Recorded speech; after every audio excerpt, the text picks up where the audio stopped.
ಅಲ್ಲ, ರಾಜಣ್ಣವ್ರ ಹೇಳಿಕೆ ಇತ್ತೀಚಿನ ದಿನದಲ್ಲಿ ಕೆಲವೊಂದು ಹೇಳಿಕೆಗಳನ್ನು ಕೊಡ್ತಾ ಬಂದಿದ್ದಾರೆ. ಇವತ್ತು ಕೊಟ್ಟಿರೋದು ಹೇಳಿರುವಂಥದ್ದು ರಾಜಣ್ಣವರಿಗೆ ಬಹುಶಃ ಅವರ ಆತ್ಮೀಯ ಸ್ನೇಹಿತರು ಮುಖ್ಯಮಂತ್ರಿಗಳು ಅದರಿಂದ ಹೇಳಿದ್ದಾರೆ ಅಂತ ಗೊತ್ತಿಲ್ಲ. ಬಟ್ ರಾಜಕೀಯದಲ್ಲಿ ಮುಂದಿನ ಯೋಜನೆ ಒಂದು ಥಿಂಕ್ ಮಾಡೋದು ಒಳ್ಳೇದು ಅನಿಸ್ತದೆ ಈಗ. ಯಾಕಂದರೆ ರಾಜಣ್ಣ ಹೇಳ್ದಂಗೆ ಹೈಕಮಾಂಡ್ ಏನೋ ನಿರ್ಧಾರ ಮಾಡಿದಾರೋ ಏನೋ ಅನಿಸ್ತದೆ ನನಗೀಗ. ಅಂದರೆ ಹೈಕಮಾಂಡಿಂದ ಸೂಚನೆ ಬಂದಿದ್ದೋ ಇನ್ನೊಂದು ಗೊತ್ತಿಲ್ಲ.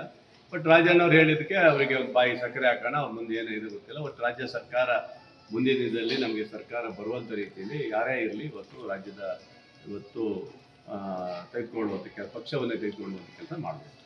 ಶಾಸಕರ ಮಂತ್ರಿ ಸ್ಥಾನ ಸಂಬಂಧಪಟ್ಟಂತೆ ದೆಹಲಿ ಪ್ರವಾಸ ಮಾಡಿದರೆ ಮಂತ್ರಿಗಳಾಗುವ ಸೂಚನೆ ಇದೆಯಾ? ಖಂಡಿತ ಇದೆ. ಯಾಕಂದರೆ ನಾವು ಮೊನ್ನೆ ಹೋಗಿ ಹಿಂದೆ ಒಂದು ಸರಿ ಮೀಟಿಂಗ್ ಮಾಡಿ ಮೊನ್ನೆ ಡೆಲ್ಲಿಗೆ ಹೋಗಿ ಬಂದಿದ್ದೀವಿ. ನಮಗೆ ವರಿಷ್ಠರೆಲ್ಲ ಭೇಟಿ ಮಾಡಿದ್ದು ಒಂದು ನೆಮ್ಮದಿ ಇದೆ. ಖಂಡಿತ ನಾವು ಹೇಳಿದ್ದೀವಿ, ಆಗಲೇಬೇಕು ಅಂತ ಹೇಳಿದ್ದೀವಿ. ಇದು ಯಾಕಂದರೆ 2.5 ವರ್ಷ ಅಂತ ಕೊಡ್ತೀನಿ ಅಂತ ಹೇಳಿ ಹಿಂದಿನ ನಮ್ಮ ಪ್ರಧಾನ ಕಾರ್ಯದರ್ಶಿಗಳಾದಂಥ ಸಚಿವರು ಹೇಳಿದರು. ಅದನ್ನು ನಾವು ಕೇಳ್ತೀವಿ. 3 ವರ್ಷ ಆಯಿತು. ಮುಂದಿನ ಜನರಿಗೆ ಅವಕಾಶ ಮಾಡಿಕೊಡಿ. ಭಾಳಷ್ಟು ಜನ 3 ಸರಿ 4 ಸರಿ 5 ಸರಿ ಗೆದ್ದವರಿದ್ದಾರೆ, ಅವ್ರಿಗೆ ಅವಕಾಶ ಮಾಡಿಕೊಡಿ ಅಂತ ಕೇಳಿದ್ವಿ. ಈಗಿದ್ದಂಥವ್ರಿಗೆ ನಾವು ಅಪಸ್ವರ ಏನೂ ಮಾಡಿಲ್ಲ. ಅವ್ರಿಗೆ ಕೊಟ್ಟಿದ್ದೀರಿ, ಸಾಕು, ಬೇರೆಯವ್ರಿಗೆ ಅವಕಾಶ ಮಾಡಿಕೊಡಿ.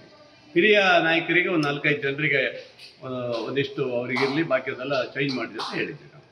ಸರ್, ಅಂದರೆ ತಮಗೆ ಭರವಸೆ ಸಿಕ್ಕಿದೆ ಸರ್? ಖಂಡಿತ ಭರವಸೆ ಇದೆ ನಮಗೆಲ್ಲ. ಮತ್ತು ನಾವು ಹೊರಟಿದ್ದೀವಿ ಈಗ ಮತ್ತೆ 40 ಜನ ಈಗ ಬೈ ಎಲೆಕ್ಷನ್ ಚುನಾವಣೆ ಇದೆ. ಚುನಾವಣೆ ಆದ ತಕ್ಷಣವೇ ಎಲ್ಲರೂ ಮತ್ತೆ ಡೆಲ್ಲಿಗೆ ಹೋಗ್ಲಿಕ್ಕೆ ನಾವು ತಯಾರು ಮಾಡ್ತಾ ಇದ್ದೀವಿ ಈಗ.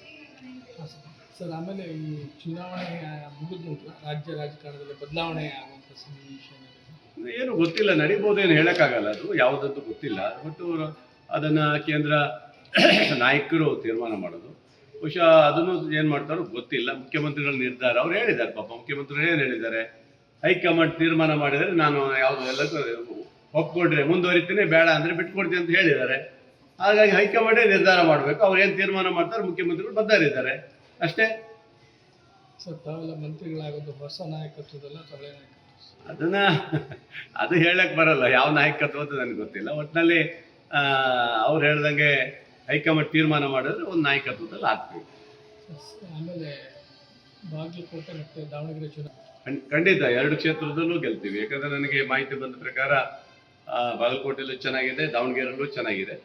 100% ಗೆಲ್ತೀವಿ. ಅದರಲ್ಲಿ ಏನು 2 ಮಾತಿಲ್ಲ, ಗೆಲ್ತೀವಿ. ಮುಸ್ಲಿಂ ಸಮುದಾಯ ಕಾಂಗ್ರೆಸ್ ನೋಡಿ, ಸಹಜವಾಗಿ ಇದ್ದೇ ಇರುತ್ತೆ, ಇವೆಲ್ಲ ಇರುತ್ತೆ. ಈಗ ಮುಸ್ಲಿಂ ಸಮುದಾಯ ಕಾಂಗ್ರೆಸ್ ವಿರುದ್ಧ ಮಾತಾಡುವಂಥ ಪ್ರಶ್ನೆನೇ ಇಲ್ಲ. ಯಾಕಂದರೆ ಹಿಂದಿನ ಸರ್ಕಾರ ಇದ್ದಾಗ ಅವ್ರಿಗೆ ಏನೂ ಸಿಗಲಿಲ್ಲ. ಈ ಸರಿ ನಾವು ಬಂದ ಮೇಲೆ ನಿಮ್ಗೆ ಗೊತ್ತಂಗೆ UT ಖಾದರ್ನ ಇವತ್ತು ಸ್ಪೀಕರ್ ಆಗಿ ಮಾಡಿದ್ದೀವಿ, ಜಮೀರ್ ಅವ್ರನ್ನ ಇವತ್ತು ಮಂತ್ರಿಯಾಗಿ ಮಾಡಿದ್ದೀವಿ, ಆಮೇಲೆ ರೆಹಮಾನ್ ಖಾನ್ ಅವರನ್ನು ಸಹ ಈಗಾಗಲೇ ಮಂತ್ರಿ ಮಾಡಿದ್ದೀವಿ. ಭಾಳಷ್ಟು ಜನರಿಗೆ ನಿಗಮಗಳು ಕೊಟ್ಟಿದ್ದೀವಿ, ಭಾಳಷ್ಟು ಜನರಿಗೆ MLC ಮಾಡಿದ್ದೀವಿ.